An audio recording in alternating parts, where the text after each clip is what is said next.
Bon, est-ce que les gens, ils ont compris, là, l'extrême droite, l'extrême gauche, ceux qui sont pas illuminatifs franc-maçonniques, est-ce qu'ils ont compris que ma demande de construction de loges franc-maçonniques en Russie, en Chine, au Japon, en mettant une parenthèse au Maroc, mais ça va reprendre du coup, euh,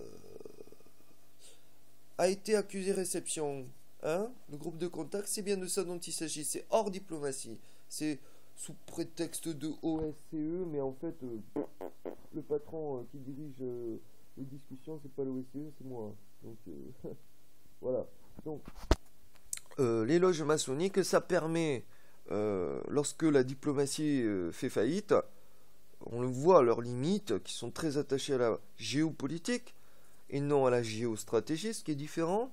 La loge maçonnique s'occupe du structural, donc plutôt géostratégique.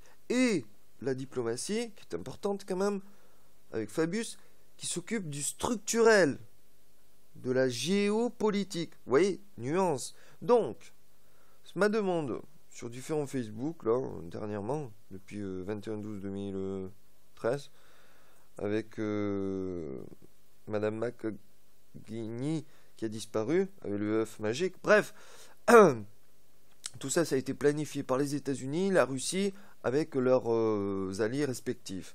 Donc, Angela Merkel est dans le coup, ma femme. C'est pour obliger l'Europe à se positionner à propos d'Internet, de l'économie, bien sûr, de l'OTAN, qu'est-ce qu'il y a d'autre, du dossier global Moyen-Orient, avec Israël, Iran, le G3+1 Sahel qui s'installe avec le Maroc qui tout d'un coup peut, pendant 2 ans, imposer les futurs contrats avec les États-Unis et la France. Et à chaque fois, le NIAC, il fait tout pour que, voilà, quoi, que ce soit révélé de telle façon qu'au niveau de la diplomatie et des loges maçonniques, ils puissent faire leur travail. Donc je leur ouvre un champ d'action qu'ils ne pouvaient pas avoir avant, puisque il fallait un intermédiaire sur tous les multiblocs, un intermédiaire qui soit pas, qui ait pas d'enjeu dedans, qui soit toujours extérieur, point de vue non ancré, voilà. Donc on est en plein dedans. Donc là, c'est très bon parce que ça annonce une loge maçonnique puissante dont le maître de cérémonie sera Poutine. Parce qu'un jour ou l'autre, il va prendre sa retraite politique, Poutine, mais jamais il va lâcher du regard la Russie, sa mère patrie. Donc la suite logique, c'est qu'il prenne encore plus de pouvoir que le futur président russe, qui sera un pantin poutinien. Et lui, il sera un underground dans la loge maçonnique, mais à la vue de tous. C'est ça le pouvoir, les mecs.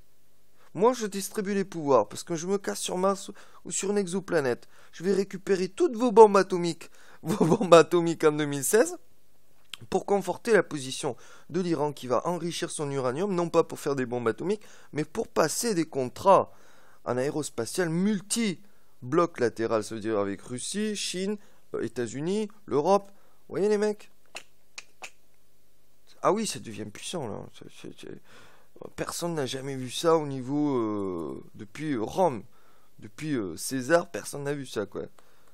Donc, si vous voulez pas disparaître l'extrême droite, parce que personne ne veut de vous, foncièrement, même Marine Le Pen, elle a giclé un fidèle qui avait malheureusement un tatouage.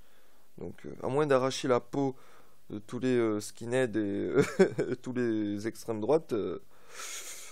Je vois pas comment le FN peut s'en sortir. Bref, finalement, celui qui protège le culturel de chaque pays, qui améliore les systèmes comme le FN, finalement, votre seul défenseur, c'est le NIAC. Faut voir la vérité en face, les mecs, à un moment donné. Parce que vous avez vos idées, ok, vos idées que j'ai remis en place depuis 2005, pour vous montrer que c'est pas ça que vous vouliez, hein. Par exemple sur l'immigration.